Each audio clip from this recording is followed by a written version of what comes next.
ये नशा जल्दी चढ़ता नहीं है और चढ़ जाए उतरता नहीं। नाम कुमारी नाम का एक बार भगवान के दर्शन का जिसने रस का पान कर लिया, भगवान की वास्तविकता का केवल भगवान क्या है, उनकी नाम की महिमा क्या, ये रस जिसने पान कर लिया, नाम कुमारी नाम का चढ़ी रहे दिन रात, वो नाम कहता है कि तुम चाहकर भी मुझको बंद नहीं कर सकते, स्टॉप नहीं कर सकते। वो है चलता रहेगा और कहां तक पहुंचेगा, उद्धार करा कर ही रहेगा और हमारा शरीर शयन करेगा, हम अर्थात ये शरीर ये शयन करेगा, पर वो नाम कहता है मैं पार लगा कर ही रहूंगा। जब भी हम अपने श्वासों पर ध्यान देंगे, एकाग्रचित होकर जिस समय भी हम अपनी श्वासों को देखेंगे तो राम नाम की माला चलती हुई प्रतीत होगी। बाह्य जितने वैभव हैं उन सब में जो सुख है वो बहुत तुच्छ प्रतीत होगा। धीरे धीरे अंतःकरण की वृत्ति स्थिर हो जाएगी और उस अजपाज में लगी रहेगी। उसके नाम का जो रस है अमृत तुल्य है उसमें स्थिर हो जाएगी। उसी को कहते हैं ऐसा नशा जिसको लगा वही जानता है। मीठे को सब कहें बहुत मीठा है, बहुत मीठा है, तो केवल कह सकते हैं। फिर कहें बहुत मीठा है, पर मीठा कैसे होता है कि भैया देखो इतना नहीं बता सकते, चक्कर देखो। तो नाम कुमारी नाम का चली रहे दिन रात, पार करा कर ही जीव का कल्याण करा कर ही स्थिर होता है कि जिस तत्व से, जिस अंश से ये अंशी अलग हुआ, जल अथाह जल है, उसकी एक बूंद जल से अलग हुई, तो वह जो पानी का जल की बूंद है वो जब तक अपने जल में विलीन नहीं हो जाएगी, जब तक ये नाम जब चलता रहेगा, चलता रहेगा। बोले श्री सच्चिदानंद भगवान की जय। कल चर्चा चल रही थी कि 5 तत्व से बना ये शरीर है और 5 तत्वों से बने इस शरीर पर आत्मा मृत्यु लोक में आई है। 5 तत्व के इस शरीर को धारण किया है, इस पर आरूढ़ होकर मृत्यु लोक में, इस संसार में आत्मा आई। क्यों आई? कल इसी पर गंभीर चर्चा चल रही थी। क्यों आई? कि अपने उद्धार हेतु आई। अब आत्मा का तो उद्धार पहले से ही है, वो तो अजर है, अविनाशी, नैनम छिदन्ति शास्त्राणि नैनम दहति पावक, उसे 5 तत्व नष्ट नहीं कर सकते। फिर क्यों आई? कि दुखों की निवृत्ति और परमानंद की प्राप्ति के लिए जन्म जन्म का जो बंधन है, उस बंधन को नष्ट करने के लिए ये आत्मा इस मृत्यु लोक में आई। और आए हम सब हैं, परमानंद की प्राप्ति हो जाए, दुखों की निवृत्ति हो जाए। परंतु दुखों की निवृत्ति, परमानंद की प्राप्ति के जो साधन हैं, उनको हमने आज कलयुग के समय में, कलयुग के प्राणी ने उनको अपनी सुख सुविधाओं के लिए प्रयोग किया। कल 3 साधन की चर्चा है कि दुखों की निवृत्ति और परमानंद की प्राप्ति यदि हम सब चाहते हैं, जीव का कल्याण हो जाए, तो 3 ही मार्ग हैं। संपूर्ण शास्त्रों में इन्हीं का वर्णन है। ज्ञान मार्ग है, ज्ञान योग है, भक्ति योग है और कर्म योग है। 3 जितने ग्रंथ हैं, जितने प्रवचन हैं, 3 इन योगों की ही व्याख्या है कि जीव को इनमें से किसी एक योग को अपनाकर दुखों की निवृत्ति करनी होगी और परमानंद की प्राप्ति करनी होगी। तो 3 योग में से कल ज्ञान योग के ऊपर चर्चा रही कि ज्ञान योग तो बहुत कहें साधारण भाषा में तो बहुत कठिन है, तलवार की धार पर चलने के समान है, क्योंकि ज्ञानियों की परीक्षाएं बहुत होती। ज्ञानी में क्या रहता है? अहम ब्रह्मस्मि, मैं ब्रह्म हूं, अर्थात मैं ये शरीर नहीं हूं। ज्ञानी इस शरीर को पृथक कर देता और अपने आप को आत्मा मानते हुए जीवन व्यतीत करता। परंतु ज्ञान की शाखा में सर्वप्रथम है कि विषयों को विश्व के समान समझकर त्याग दे, और ये त्याग आज कलयुग के प्राणी में हो जाए ये संभव नहीं है। तो इसलिए ये मार्ग बहुत कठिन है। दूसरी चर्चा रही भक्ति योग की। भक्ति मार्ग समस्त हम इसी पर चर्चा कर रहे हैं और इसी के आगे की व्याख्या लेते हुए भक्तमाल कथा के ऊपर चर्चा करेंगे। जितने बड़े बड़े ऋषि मुनि हुए, उन्होंने कहा कि कलयुग का प्राणी तो तमोगुण प्रधान होगा, रजोगुण की भी प्रधानता नहीं, तमोगुण की कलियुग में का प्राणी तमोगुण प्रधान होगा, फिर वो ज्ञान मार्ग का अनुसरण कैसे करेगा। दूसरा कर्मयोग। कर्मयोग में भगवान ने गीता में कहा कि अनाश्रिता कर्म फलम कार्य कर्म करोति से सन्यासी च योगी। अनाश्रिता कर्म फलम, जो कर्म का आश्रय न लेकर करने योग्य कर्म करता वही सन्यासी है और वही योगी। यहां भगवान ने 6 अध्याय में ये बात आई। यहाँ सन्यासी केवल भगवा वस्त्र धारण करना, मालाएं पहनना, तिलक लगाना, इसको नहीं कहा गया। जो भी प्राणी किसी भी आश्रम में वह रहता, जो भी प्राणी वृद्ध हो, यंग हो या बाल अवस्था का हो, किसी भी जाति धर्म मजहब का हो, किसी भी देश का, जो कर्म फलों की आसक्ति का त्याग कर देता, इस कर्म के करने से मुझे क्या लाभ होगा, इस भाव को पहले ही त्याग कर देता है और करने योग्य कर्म करता है, वही सन्यासी है और वही योगी।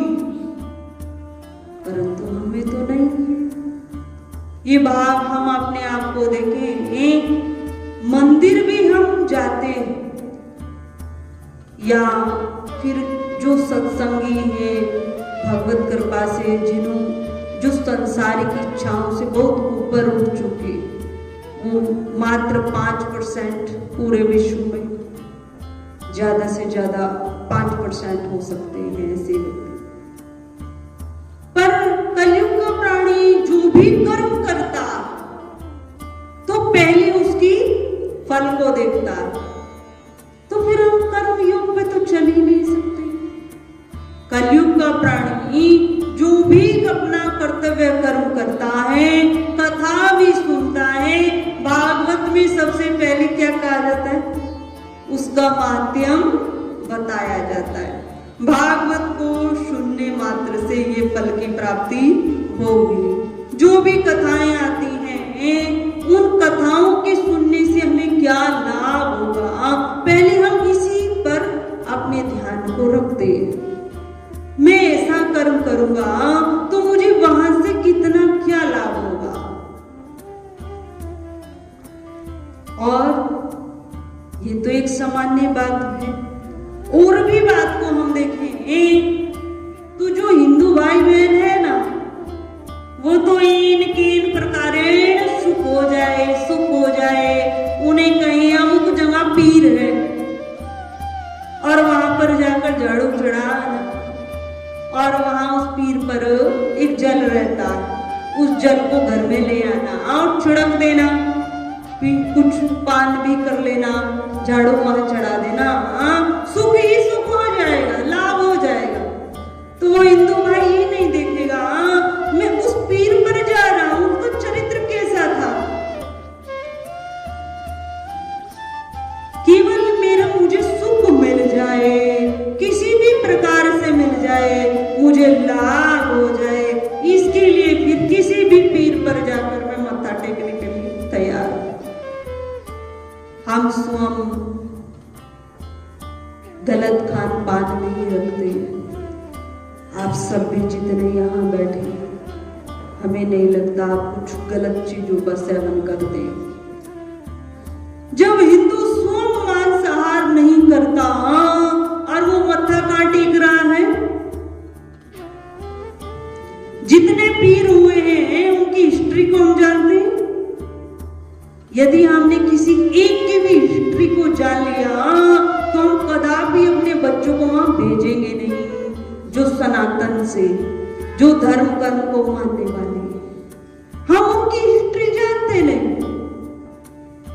वो स्वयं भी मांसाहार पाते थे। जितने पीर हुए वो सब मोमडन ही है,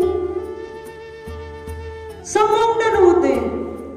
और उनके यहाँ, जैसे हमारे यहाँ संतों की एक परंपरा है, संत जन है तो होते हैं अपने धर्म से, मजहब से व्यक्तियों को जोड़ते हैं। हम अपने सनातन धर्म की ओर, भगवान की ओर भक्तों को प्रेरित करते हैं, श्रद्धालुओं को वो भगवान से जोड़ते, क्योंकि दुखों की निवृत्ति का साधन केवल परमात्मा, संत भी नहीं। कोई भी संत कितना भी विद्वान क्यों न हो, वो मार्ग दे सकता है, और वो मार्ग भगवान का ही होगा। यदि कोई संत अपनी पूजा कराता है ना, बस मेरी ही पूजा करो तुम्हारा कल्याण होगा, तो फिर हम व्यासपीठ पर बैठे कह रहे हैं नहीं करनी चाहिए। ठीक है, हम गुरु का भाव रखें, इन गुरु के माध्यम से हमें परमात्मा की ओर चलने का मार्ग मिला है, रास्ता मिला है। परंतु हम केवल संत का ही भजन करें, संत को ही पूजें, संतों की घर में फोटो लगाएं और भगवान को पूर्ण करें, तो ये व्यासपीठ नहीं कहता। तो वे जितने पीर हैं वो सब अपनी ही ओर खींचने वाले, जो भी श्रद्धालुगण उनके पास आते वो सब पीछे की हिस्ट्री में जाएंगे। तो एक तरीके से कहते हैं बहुत, जैसे मोमडन में दबंग रहा, इस व्यक्ति ने अमुक जगह इस प्रकार मस्जिदें बनवाई है, मंदिरों को तोड़वाया, तो हिंदू भाई या बहन जब वो किसी से भी सुन लेती है वहां लाभ मिलेगा, तो इतने मोमडन वहां नहीं आते जितने गुरुवार के दिन हिंदू भाई वहां पहुंचते। डेयरी फार्म में कल देखना भगवान इतने बड़े बड़े ज्योति के घी के दीपक वहां जगाएंगे और वो जल लेकर आएंगे, अपने घर में छिड़केंगे। तो हिंदुओं को तो बस इन प्रकारेण सुख हो जाए, सुख हो जाए, सुख हो जाए।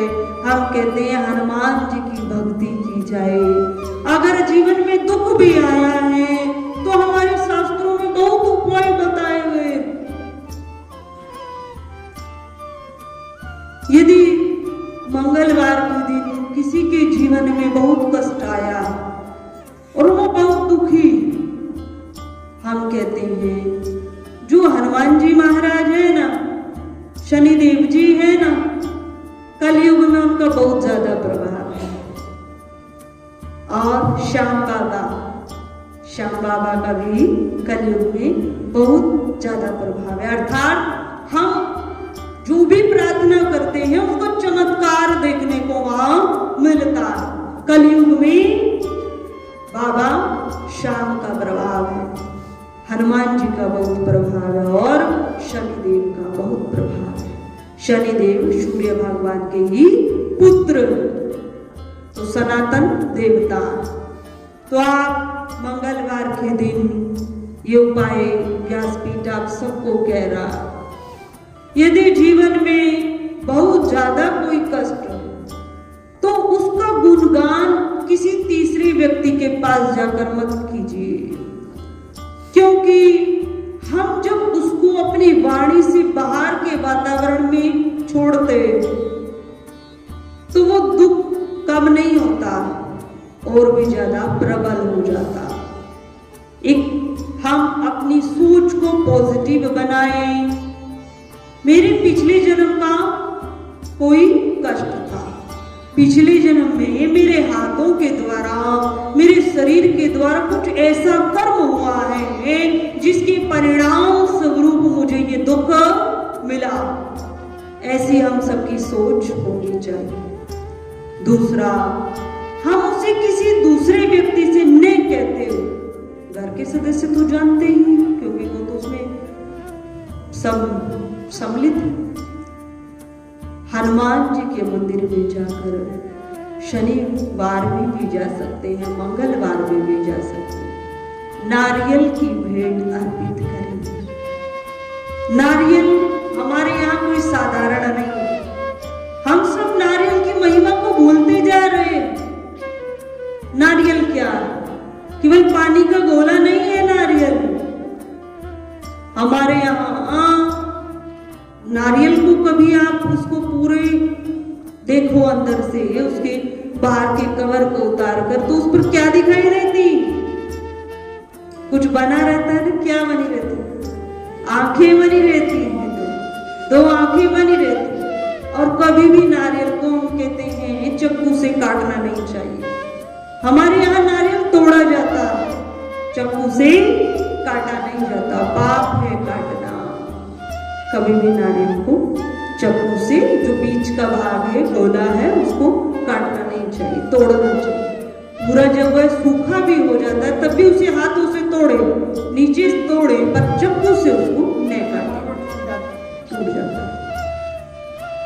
तो साधारण नहीं, वो जैसे एक अपने पुत्र की, हम अपने पुत्र का बलिदान कर दें किसी देवता के चरणों में, हम अपनी ही संतान को नौछावर कर दें, और उसका जो पुण्य फल मिलता है वही पुण्य फल नारियल, श्रीफल भी इसको कहते हैं, दक्षिण साइड में इसको श्रीफल कहते हैं। तो श्रीफल को चढ़ाने से इतना पुण्य हमें मिलता।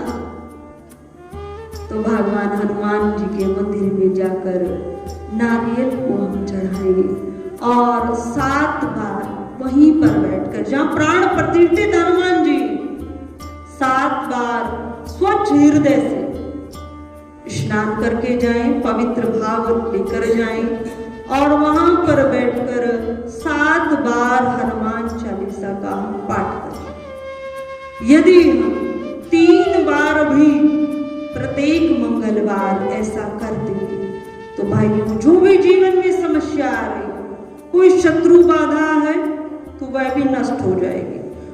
आप अपने आप ऑटोमेटिक देखोगे कि वो व्यक्ति आसपास की जो जिनसे कष्ट था, वो वहां से सब चले गए। और यदि कोई जीवन में किसी प्रकार की समस्या आई है, कोई शारीरिक समस्या, तो धीरे धीरे उस पर भी प्रभाव पड़ता है, वह भी नष्ट होती है। यदि 3 बार भी हम करें, पर हम कहते हैं इस उपाय को हम 7 बार करें, प्रत्येक मंगलवार के दिन 7 हनुमान चालीसा का पाठ करें और नारियल की भेंट हनुमान जी को अर्पित करें।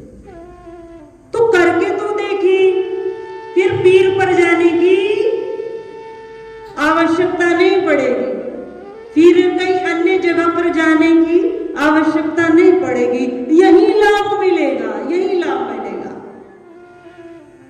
और शनि देव पर भी यदि व्यापार में कोई बाधा आई, कई भाई आते हैं, चलते चलते व्यापार एकदम से साध्वी जी खराब हो गया, चलते चलते अमुक ने ऐसा कहा, ऐसा हो गया। देखो, हम सब कोई साधारण नहीं, अर्थात जीव कोई साधारण नहीं, जीव आत्मा है, ईश्वर का अंश। यदि वे पवित्र भाव से कुछ शुभ शब्दों को कह देता तो वह भी सार्थक हो जाते। और यदि दुखित आत्मा होकर किसी ने कष्ट हमको दिया, किसी के कारण हमारा हृदय दुखी हुआ, और उस समय जो हम शब्द निकालते हैं और इस वायुमंडल में छोड़ देते हैं, तो उनका प्रभाव भी निश्चित होता है।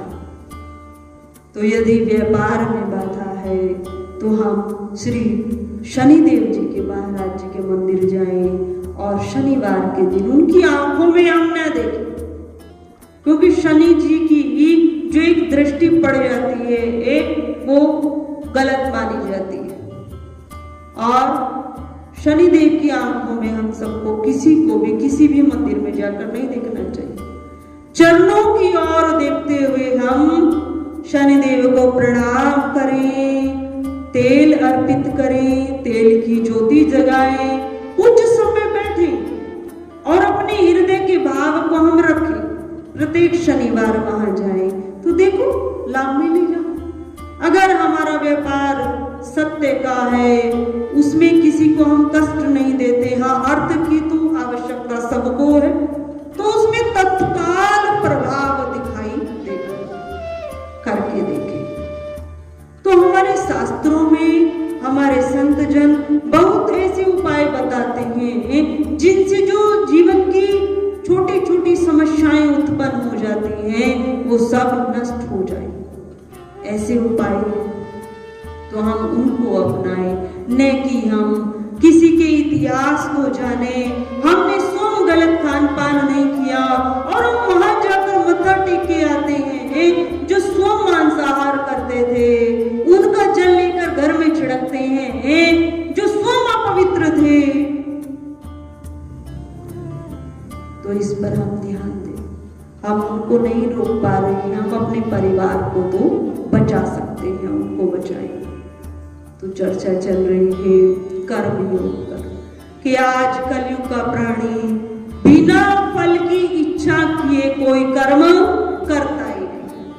तो हम तो कर्म के योग पर चल ही नहीं सकते, ज्ञान के योग पर हम चल ही नहीं सकते, तो कहां चल सकते हैं? कलयुग का प्राणी केवल भक्ति योग पर हम चल सकते हैं। यदि हमारा उद्धार हो सकता है तो वो केवल भगवान की कथा से हो सकता है, भगवान के गुणगान करने से हमारा उद्धार हो सकता है। तो भक्ति योग, इसीलिए कलयुग में भक्ति योग की प्रधानता के सामान्य जन भगवान का दर्शन पाते हुए भगवान की कथा को सुनेंगे, भगवान के जप को, भगवान के नाम की महिमा का गान करते हुए जब भगवान का करेंगे तो कलयुग के मनुष्य पार हो जाएंगे। इसीलिए भक्ति योग की प्रबलता कलयुग में रही है। भक्तमाल कथा भक्ति योग पर ही आधारित है। भक्तमाल कथा का प्रारंभ कहां से हुआ और ये दिव्य ग्रंथ कहां से आया? भक्तमाल ऐसा ग्रंथ है कि जितने बड़े बड़े ऋषि मुनि ज्ञानी जन हुए उन सब का चरित्र वो कैसे थे, कैसे उन्हें भगवान की भक्ति प्राप्त हो गई, कैसे उन्हें दिव्य ज्ञान प्राप्त हुआ, उन सब की लीलाओं का वर्णन भक्तमाल ग्रंथ में मिलता। भगवान के 24 अवतार हुए, उन 24 अवतारों का वर्णन भक्तमाल कथा में मिलता है। भक्त और भगवान इनमें कोई अंतर नहीं है। भक्तमाल में जो पहला श्लोक आया है मंगलाचरण के साथ वो आया है भक्त भक्ति भगवंत गुरु चतुर नाम बपुए, इनके पद वंदन की नाशत विघ्न आने। भक्त भगवान के भक्त, भगवान की भक्ति, भगवान और गुरु कि ये चारों हमें अलग अलग दिखाई देते, परंतु ये चारों एक ही है, इनमें कोई अंतर नहीं। भक्तमाल ग्रंथ भगवान के जितने भक्त हैं उन सबका चरित्र रूप में लिखित ग्रंथ है। और भगवान कहते हैं कि भक्त कौन है? यदि मुझे कोई जान सकता तो वो मेरे भक्त है, और इस कलयुग में मेरा गुणगान यदि कोई कर सकता है तो वो मेरे भक्त है। और यदि इस पृथ्वी पर भक्त ही नहीं होंगे तो भगवान कहता है मुझे कौन पूछेगा? मेरी पहचान ही मेरे भक्तों से। तो मैं अपने भक्तों को कैसे रखता हूं कि जो मेरे गले में जो हार है, भगवान के गले में जो पुष्पों के हार है ना, हम तो सोचिए साधारण पुष्प हैं, भगवान के आसपास जो दिव्य वस्तुएं हैं वो सब कोई वस्तुएं नहीं है, वो सब जीव है। भगवान अपने गले में जो पुष्प धारण करते हैं वो भगवान के भक्त हैं। भगवान के भक्त कहते हैं प्रभु मुझे मोक्ष नहीं चाहिए, और वो वाला तो नहीं बिल्कुल भी कि जल की बूंद जल से अलग है और जल में जाकर विलीन हो जाए। मुझे केवल मोक्ष नहीं चाहिए, मुझे चाहिए कि मैं सदा सदा सदा आपके साथ रहूं, आपके पास रहूं, आपके लोक में रहूं। 4 प्रकार की मुक्ति हमारे यहाँ कही गई है। 3 प्रकार के मोक्ष हैं जो भगवान के बिल्कुल निकटतम जिनका वास, उसमें पुष्प आते। भगवान के लोक में जितने कार्यकर्ता गण हैं वे सब आते। भगवान की जो आसपास में वनस्पति है वो सब आती। और एक आती है कि भगवान का अंश भगवान में ही विलीन हो गया। तो भगवान के भक्तों ने ये मोक्ष को नहीं मांगा। भगवान के भक्त तो बस यही कहते हैं, प्रभु जब जब मैं इस धरा धाम पर भी यदि आऊं तो मेरा और आपका संग बना रहे, बस आपकी याद निरंतर बनी रहे, मेरा हृदय में केवल आप ही विराजे, बस केवल आप रहे। तो भक्तमान ग्रंथ एक दिव्य ग्रंथ है, भगवान और भगवान के भक्तों का। मोरे मन प्रभु अस विश्वासा, राम ते अधिक राम करता।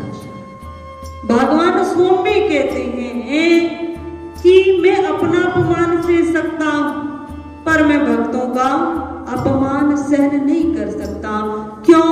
क्योंकि मेरे भक्त मुझे बहुत प्रिय हैं, इतने प्रिय हैं कि मुझे कोई कुछ कहे मैं सह जाता हूं, पर मैं अपने भक्तों की निंदा नहीं सुन सकता हूं, उनका अपमान मुझसे देखा नहीं जाता। मेरे भक्त मेरे मुकुट मणि में जो मुकुट पहनता हूं ना, इसमें जो मणि लगी है जो चमक रही, वो मेरे भक्त हैं। तो भगवान को, भगवान के भक्त अति प्रिय हैं। हम सब एक कथा को जानते हैं। नारद जी को जब कुछ विषय वासना, कुछ अहंकार जागृत हुआ और नारद जी ने, भगवान तो परीक्षा ले रहे थे, माया की सब नगरी थी। रामायण ग्रंथ में हम सब पढ़ते हैं, बहुत जगह ये कथा आती है, शिव महापुराण में भी आती। माया की नगरी थी। नारद जी के हृदय में कुछ विकार उत्पन्न हुआ और नारद जी ने विवाह रचाने हेतु सुंदर रूप धारण करने के लिए भगवान से आग्रह किया, भगवान श्री हरि नारायण से, कि आप अपना रूप। नारायण ने तो यही विचार किया था ना नारद जी ने, कि सबसे सुंदर देवता तो भगवान विष्णु जी, तो भगवान विष्णु जी का ही रूप लिया जाए। जैसे नारद जी वहां पहुंचे, पर भगवान कहते हैं, भक्त मेरे मुकुटमणि, मैं भक्तों का दास और भक्त मेरे मुकुटमणि। भगवान श्री हरि विष्णु जी ने क्या किया? क्योंकि भगवान तो सब जानते थे। नारद जी ने आग्रह किया और भगवान ने कहा ठीक है, समय आने पर मिल जाएगा। भगवान ने भक्त की रक्षा की, उसकी उद्देश्य को देखा, उसके भविष्य को देखा नारद जी के, कि नारद जी की तो हृदय में विकार उत्पन्न है। यदि उनकी इष्ट रक्षा नहीं करेंगे, मैं स्व रक्षा नहीं करूंगा तो कौन करेगा? और भगवान को यह भी ज्ञात था कि नारद जी क्रोधवश मुझे श्राप भी देंगे। भगवान को सब ज्ञात था। अब नारद जी को विवाह रचाना था और भगवान श्री हरि नारायण जी का सुंदर रूप का आग्रह किया। भगवान ने उस समय तो नारद जी को भेज दिया, समय आने पर तुम्हें रूप मिल जाएगा। तो रूप किसका मिला? बंदर का रूप मिला। बंदर का रूप मिला। भगवान ने कहा जैसे नारद जी तुम हो ना, इससे भी तुम्हें कुरूप रूप मिलेगा। बंदर का रूप मिला और उसके पश्चात नारद जी को अति क्रोध आया और नारद जी ने भगवान श्री हरि को, अपने ही इष्ट को श्राप दे दिया और भगवान ने सहर्ष उस श्राप को स्वीकार कर लिया। मुस्कुराते रहे भगवान। क्यों? क्योंकि भगवान जानते हैं मेरे भक्त का हित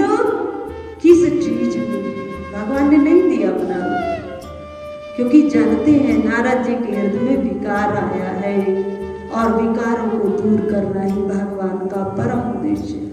भगवान सबसे है। तो भगवान कहते हैं मुझे मेरे भक्त बहुत प्रिय है। मैं अपने भक्तों को ऐसे रखता हूँ जैसे सर पर मुकुट है और मुकुट में मणि लगी है, तो उनकी एक साधारण मनुष्य बहुत रक्षा करता है, बहुत कीमती सर पर धारण किए मैं अपने भक्तों को रहता हूं। तो नाभादास जी महाराज की भक्तमाल एक दिव्य ग्रंथ नाभादास जी का है। नाभादास जी ने इसको लिखा।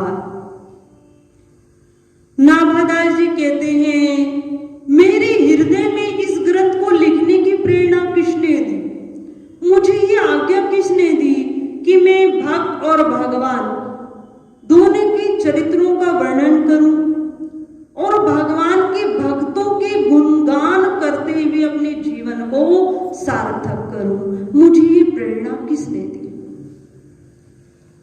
तो श्री हरिदास जी महाराज प्रियदास जी महाराज आपस में चर्चा कर रहे हैं।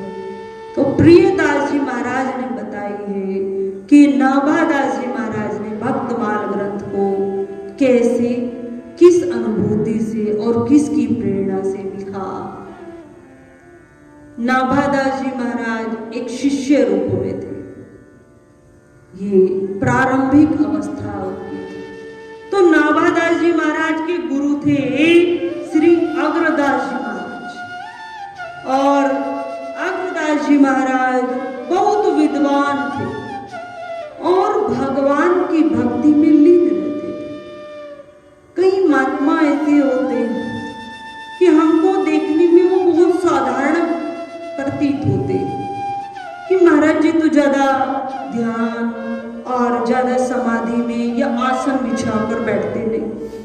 कई साधुओं को हमने देखा अपने जो जहां भी बैठेंगे वो एक आसन लिए रहते हैं। तो जहां भी बैठेंगे, गाड़ी में बैठेंगे तो पहले वो आसन लगाएंगे, फिर उसके ऊपर बैठेंगे। कहीं पर भी जा रहे पहले आसन लगेगा, फिर वो उसी आसन पर बैठेंगे। अब ये लगता है ये कितना कठिन है। अब एक व्यक्ति बिल्कुल साथ साथ चलता या फिर स्वयं उसको झोले को हर समय टांग कर रखो, उसमें वो वस्त्र रहता है। जहां बैठेंगे पहले उसको फैलाएंगे, फिर उसके ऊपर बैठेंगे। और भी नियम, अपने ही बर्तन में जल पिएंगे। कितने महात्मा को देखा वो किसी के यहाँ भोजन करेंगे तो उनके लिए सफाई वाले बर्तन भी नहीं, नए बर्तन ही आएंगे। तो सबके अलग अलग कुछ नियम, पर कुछ महात्मा ऐसे होते हैं जो इन नियमों से परे, वो केवल पवित्रता को तो ध्यान रखते हैं। पवित्र होनी चाहिए, जो भी वस्तुएं हैं वो सब पवित्र होनी चाहिए, क्योंकि शरीर है। नियम तो धीरे धीरे सब नष्ट ही हो रहे हैं। हम सोचे नियमों से हमारा सारा जीवन व्यतीत हो जाएगा, नहीं, नियम तो धीरे धीरे नष्ट हो रहे हैं। हमारे अपने ही गुरुदेव कई बार इतने बीमार हुए कि 2-2 दिन तक स्नान नहीं होता था। अब कोई कहे देखो सन्यासी हैं, अब स्नान नहीं, क्योंकि इस शरीर को जीवित रखना है ना, तो कुछ नियमों का त्याग भी होगा समय अनुसार।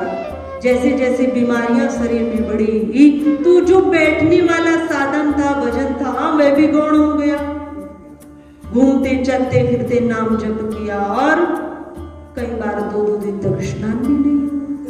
अब हॉस्पिटल में जाते हैं तो वो अपनी चद्दर बिछाते हैं, हमारी चद्दर नहीं चलेगी वहां, तो उनके अनुसार चलना पड़ेगा। तो कहने का भाव, कई महात्मा बहुत साधारण होते हैं, उन्हें उन नियमों से वो बहुत ऊपर उठ चुके हो। तो नाभादास जी के गुरुजी भी बिल्कुल साधारण थे, अग्रदास जी का, और वह इतने साधारण थे कि वो भजन साधन करने के लिए कहीं अलग नहीं बैठते थे। जहां बैठते थे ना वहीं पर अंतरात्मा से मानसिक सेवा में भगवान की लग जाते थे, लीन हो जाते थे। तो एक बार बैठे बैठे कई घंटे व्यतीत हो गए।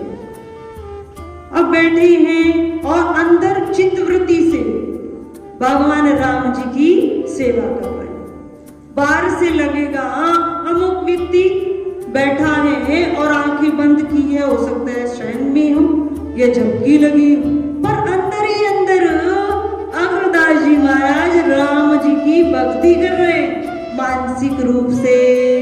और मानसिक सेवा का बहुत फल है जो हम बाहर करते हैं ना, इससे कई गुना ज्यादा फल मानसिक सेवा का। परंतु मानसिक सेवा पूर्णतः शरीर देह भाव से ऊपर उठकर होनी चाहिए। हमें यह ज्ञात नहीं होना चाहिए हमारा शरीर यहाँ बैठा, हम पूर्णतः उसी स्थान पर होने चाहिए जहाँ हमारी चित्त वृत्ति गई, जहाँ सेवा कर रहे हैं।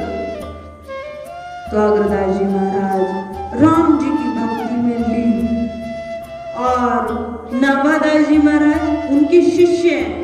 अब शिष्य होने के नाते एक गर्मी का समय है तो पंखा झेल रहे हैं, पंखे से हवा कर रहे हैं। अब कई घंटे गुरु जी को व्यतीत हो गए सेवा में, राम जी की सेवा कर रहे हैं। अब जैसे सेवा कर रहे हैं तो गुरु जी का एक शिष्य तो नाभादास जी महाराज है जो समीप है और पंखे की सेवा दे रहा, परंतु और भी अन्य कई शिष्य हैं और वह अन्य कार्य हेतु बाहर है। तो एक शिष्य समुद्र में नाव चला रहा, कुछ कार्य हेतु समुद्र में वह था। तो समुद्र में था तो समुद्र में लहरें उठने लगी, थोड़ी कुछ तेज लहरें आई। तो उस शिष्य को लगा आज मैं शरीर से शायद इस लोक में न रहूं, आज ये मेरा अंतिम दिन है, क्योंकि मुझे नहीं लगता मैं इस समुद्र से पार जा पाऊंगा। जिस स्थान जिस कार्य हेतु मैं आया हूं वो करके मैं जा पाऊंगा। परंतु उस शिष्य ने अपनी अंतरात्मा से अपने गुरुदेव को पुकारा, अपने गुरुदेव का ध्यान किया। और गुरुदेव थे श्री अग्रदास जी महाराज जो नाभादास जी के गुरु हैं। तो जैसे ही उनका ध्यान किया, आंखें बंद कर चित्त वृत्ति से गुरुदेव के पास पहुंचे। गुरुदेव जीवन में ये समस्या आई है, गुरुदेव जीवन में समस्या आई है, मेरा अंतिम परिणाम स्वीकार करो, लग नहीं रहा है कि मैं शरीर से जीवित रह पाऊंगा। अब गुरु जी तो राम जी की सेवा में और कई घंटों से लीन है और नाभादास जी महाराज पंखा झेल रहे हैं। तो जैसे ही गुरुदेव को अंतर मन से पुकारा तो नाभादास जी महाराज गुरुदेव की उस लीला में प्रवेश कर गए। लीला में प्रवेश करके देखते हैं कि गुरु जी तो राम जी की सेवा में लीन है और पूर्णतः भाव विभोर है। और गुरु जी के पास ये एक संदेश मैसेज आया है कि अमुक शिष्य अमुक जगह पर है और उसके जीवन में इतनी बड़ी समस्या आई है कि उसको लग नहीं रहा है कि मेरा शरीर जीवित रहे। तो नाभादास जी महाराज ने विचार किया गुरु जी की सेवा न टूटे, गुरु जी भाव विभोर है, सेवा दे रहे। तो नाभादास जी महाराज ने पंखा झेलते हुए पंखे की दिशा को बदल दिया और पंखे की दिशा को बदलते हुए एक कहा तूफान से, ए तूफान अब तुम इस अमुक शिष्य का नाम लिया और अब तुम यहाँ से चले जाओ और इसके प्राणों की रक्षा हो, रक्षा हो, रक्षा हो, अमुक शिष्य के प्राणों की रक्षा हो। तो शिष्य का नाम लिया और पंखे की दिशा को बदलते हुए पंखे के इशारे से उस समस्या को 3 बार करते हुए टाल दिया। तो वाणी का प्रयोग किया। वाणी का जब अंतिम तीसरी आवाज में प्रयोग किया कि समस्या नष्ट हो और इसके प्राणों की रक्षा हो, तो वो आवाज गुरुदेव के कानों तक पहुंच गई और उधर उस शिष्य की रक्षा हो गई। तूफान चला गया, जो समुद्र में लहरें उठ रही थी वे शांत हो गई और उस शिष्य को लगा कि गुरुदेव तक मेरा मैसेज पहुंच गया और गुरुदेव ने मेरी रक्षा की। उस शिष्य को ऐसी अनुभूति हुई। इधर गुरु जी के कानों में जब नाभादास जी के शब्द पड़े कि तूफान अब तुम जाओ और इसके प्राणों की रक्षा हो और तुम अब चले जाओ, तूफान चला जाए, नष्ट हो जाए। जैसे ही ये शब्द पड़े तो गुरुजी ने कहा, कौन बोला? किसने सुना? कौन बोला?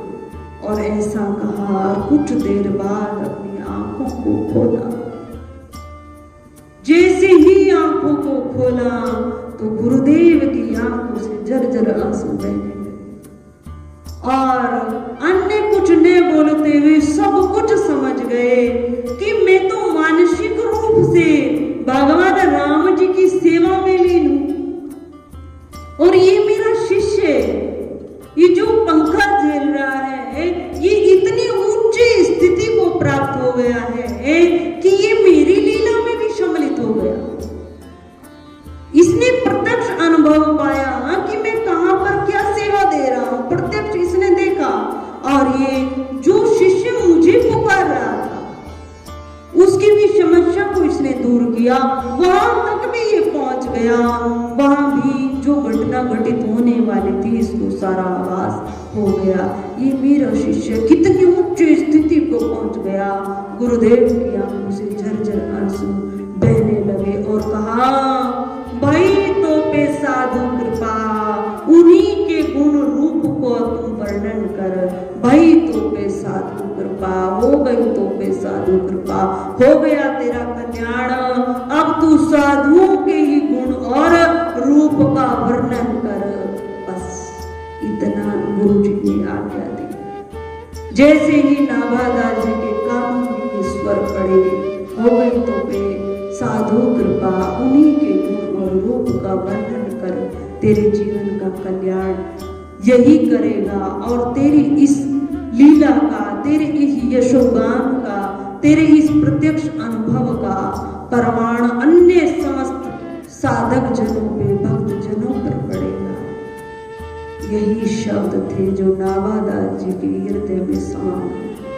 और नाभादास जी ने जितने भगवान के भक्त हुए हैं उन सब के चरित्रों को, उन सब की लीलाओं को एक ग्रंथ में वर्णित कर दिया, लिख दिया और उस ग्रंथ का नाम रख दिया भक्तमान ग्रंथ। कि जो भी इस ग्रंथ को पढ़ेगा उसका हृदय कितना भी शुष्क क्यों ना हो, उसका हृदय कितना भी कहते हैं इसका नरम नहीं है, बहुत कठोर हृदय है, पत्थर पाषाण हृदय क्यों ना हो, उसमें भक्ति रूपी माता का उद्गम हो जाएगा। भक्ति रूपी माता उसमें प्रवेश पाएगी और भगवान और भक्त का मिलन उस हृदय में हो जाएगा। तो नाभादास जी महाराज ने समस्त भक्तों के चरित्रों को लिखा है कि भगवान को अपने भक्त बहुत प्रिय है। भगवान भी जब हम भजन करते हैं, साधन करते हैं, तो हम तो भजन कर रहे हैं, भगवान की लीलाओं का गान कर रहे हैं, पर भगवान की लीलाओं का हम ज्ञान कर रहे हैं तो आनंद हमें मिल रहा है, भगवान को आनंद नहीं है। भगवान को किसकी कथाओं में आनंद आता है? भगवान को अपने भक्तों की कथाओं में आनंद आता है।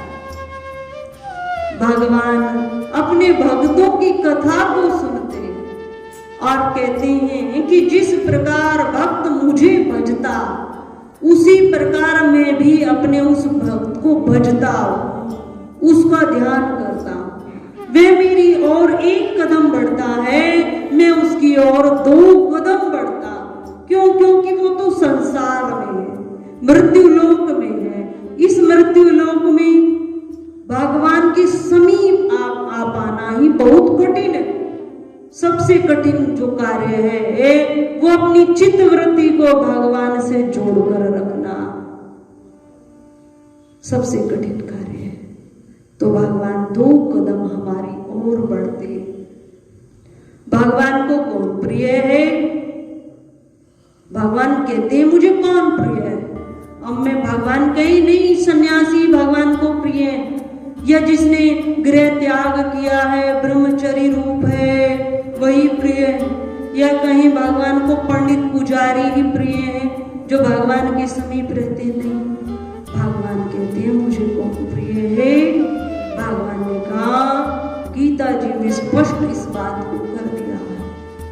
गीता जी के 12वें अध्याय में भगवान ने कहा है, अद्वेष्टा सर्वभूतानां मैत्रा करुणा एव च निर्ममो निरहंकारा शम दुख सुख शम संतुष्टा सततम योगी यतात्मा दृढ़ निश्चया मया अर्पित मनोर्बुद्धियो मद भक्ता से मी प्रिया। मुझे कौन प्रिय है? अद्वेष्टा सर्वभूतानां, जिसके हृदय में किसी के प्रति द्वेष नहीं, जिसके हृदय में अहंकार नहीं, जो सुख और दुख में सम दुख सुख शमी, जो दोनों परिस्थितियों में एक रस रहता, और जिसने अपनी चित्त वृत्ति को मया अर्पित मनोर्बुद्धियो मद भक्ता से मैं प्रिया, जिसकी चित्त वृत्ति मुझ में लगी है, जिसने अपनी बुद्धि को मुझ में लगा लिया है, बस मुझे वही प्रिय, बस मुझे वही प्रिय। भगवान ने किसी जाति का नाम नहीं लिया, किसी धर्म का नाम नहीं लिया, भगवान ने यहाँ सन्यासी ब्रह्मचारी का नाम नहीं लिया, सबके लिए ये बात कही। तो यदि ये गुण हम सब में है तो हम भगवान के प्रिय हैं, और जो भगवान का प्रिय होता है, भगवान कहते हैं मैं उसका थोड़े में ही कल्याण कर देता हूँ, उसको ज्यादा साधन करने की आवश्यकता नहीं होती, उसका मैं बहुत कम में उद्धार कर देता हूँ। क्यों? क्योंकि वो तो मुझे पहले ही प्रिय है, केवल मेरे पास आ जाए, बस इतना करे, मेरे समीप हो जाए, मैं उसका उद्धार कर देता। तो भगवान अति कृपालु है, दयालु है। तो नाभादास जी महाराज ने अपने इस ग्रंथ को अपनी भाषा शैली में लिखा है कि भगवान को भगवान के भक्त अति प्रिय है। भगवान जिस प्रकार भक्त भगवान की कथा को सुनता है, उसी प्रकार भगवान भी भक्तों की कथा को सुनते हैं और बहुत आनंदित होते हैं, और ये कथा सबके हृदय में भक्ति को बढ़ाने वाली होती है। जहाँ ये कथा होती है वहाँ भक्तों के चरित्रों को सुनते सुनते भक्तजन रोते हैं, बहुत रोते हैं कि ऐसी भी भक्तजन इस धराधाम पर आए जिन्होंने इतना कष्ट सहा। हम कहते हैं हमारे जीवन में कष्ट है, अगर हम उन भक्तों के कष्टों को पढ़ें माताओं, तो हम कहेंगे हमारे जीवन में लेश मात्र कष्ट नहीं है, हमने तो कष्टों को देखा ही नहीं, कष्ट होते क्या है हम जानते ही नहीं। इतने भयंकर दुख भक्तों ने देखे हैं, परंतु वो भक्ति के मार्ग से विचलित नहीं हुए, और हमारे हृदय की भावना क्या कहती है? यदि एक बार में हमारा कार्य पूरा नहीं हुआ, 2 बार में नहीं हुआ, तो हमारी निष्ठाओं खंडित हो जाती है, नष्ट हो जाती है। परंतु भक्तों ने हम देखें, सत्य जो कहते हैं ना, सत्यवादी हरिश्चंद्र सामान्य भाषा में कहते हैं, राजा हरिश्चंद्र के यदि हम जीवन को भी देखें माताओं, तो जर्जर आंखों में आंसू बहते हैं। इतना कष्ट सहा है, इतना कष्ट सहा है कि हम शमशान में यदि चले जाते हैं तो आकर स्नान करते हैं। और उस राजा ने, जिस राजा ने अपने जीवन में कोई अधर्म किया नहीं, उसकी इतनी परीक्षा हुई है कि संपूर्ण देवता वासी भी ईर्ष्या करने लगे कि सत्य राजा हरिश्चंद्र के इतने पुण्य प्रबल हो रहे हैं कि इंद्र का आसन भी डगमगा रहा। संसारवासी ही परीक्षा नहीं लेते, देवता भी परीक्षा लेते। और कैसी परीक्षा रही, कैसी परीक्षा रही? जीवन में भोजन नहीं, जीवन में एक राजा के जीवन में भोजन नहीं। जहाँ हम जाकर स्नान करते हैं, राजा हरिश्चंद्र ने वहां 12 वर्ष व्यतीत किए, चंडाल की नौकरी को बनाया, पर भगवान के सामने जाकर आंसू नहीं पाए कि मेरे जीवन में कष्ट क्यों आया, मैंने तो कोई अधर्म किया नहीं, मैं तो सब कुछ सपने में भी जो दान कर देता था, प्रातः काल उठकर सबसे वस्तु का ने दान करता था। इतना धर्मात्मा राजा में था, कभी कोई अपने आप पर शंका नहीं की। तो हम तो जीवन में थोड़ी सी समस्या आ जाती है, रोने लगते हैं, परंतु यदि हम अपने पूर्वजों को देखें, वो हमारे पूर्वज थे, किसी और के पूर्वज नहीं थे। हम सब हिंदुओं के वो पूर्वज हैं, हम सब उन्हीं के वंशज हैं।